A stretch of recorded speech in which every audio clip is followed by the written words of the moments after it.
जवान शहीद हो गए। अगर आप कहते हैं हालात ठीक हो गए, तो आप जम्मू कश्मीर की जमीन में आर्मी के लोगों को मुस्तकिल स्ट्रक्चर्स क्यों बनाने देते हो? सासमती कनाल शिवनी मंदिर वुनकस वुचान फलस्तीनस मज क्या गसान तिम कता बहादुरी सान लड़ान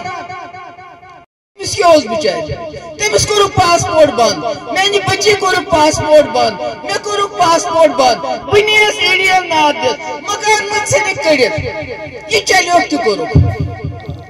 मगर अख चीज अगर ऐसे कौम जिंद रोजन तेल वोट कर बहु पार्टी यह पार्टी जम्मू कश्मीर के लुकन पसंद क्या सारी दरियावस मज फटमिट।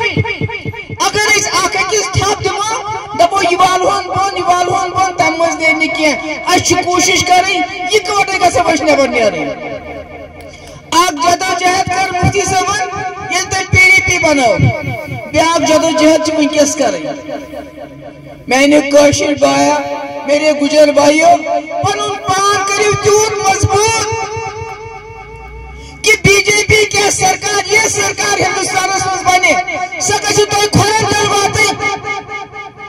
मगर अगर तुम मर्द लगो मुद लगे बेहस लगो तुम पशु कहीं तुम करना वारे लतमुंद यह जमीन पदिस पे तुम वनकस खड़ा छो ये नो वनकस तुम वुचान फलस्तीनस मज क्या गसान तिम कता बहादुरी सान लड़ान। दूसरी तरफ से जो जम्मू कश्मीर के लोगों का जीना हराम कर दिया है मिलिटेंसी के नाम पे, पकड़ दकड़ रोज बरोज यहाँ पर मॉनिटरिंग होती है, सर्विलेंस होती है, कोई बात नहीं कर सकता है।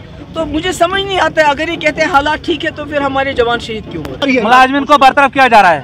देखिए ये तो हम कह रहे हैं कि ये सरकार जब से 2019 के बाद जब से गवर्नर साहब का रूल आया है यहाँ पर लेफ्टिनेंट गवर्नर साहब का, जितने मुलाजमों को नौकरी नहीं मिली उससे कई ज्यादा लोगों को नौकरी से बर्खास्त किया जाता है। न कोई अदालत, न कोई फैसला, न कोई वकालत, खुद ही ये वकील भी बनते हैं, खुद ही जज भी बनते हैं और खुद ही फैसला भी सुनाते हैं। और ये सोचते नहीं ये जो बेचारे मुलाजिम हैं इन्होंने कितनी मुश्किल से इनको मुलाजमत मिली होती है, इनके पीछे एक फैमिली होती है, इनके बीवी बच्चे होते हैं, वो कहाँ जाएं? तो मुझे लगता है ये जम्मू कश्मीर के लोगों के लिए, बिलखुसूस कश्मीरी लोगों के लिए एक कलेक्टिव पनिशमेंट है, इसलिए क्योंकि उनको लगता है कि जो कश्मीर के लोग हैं वो शायद उनके दुश्मन हैं।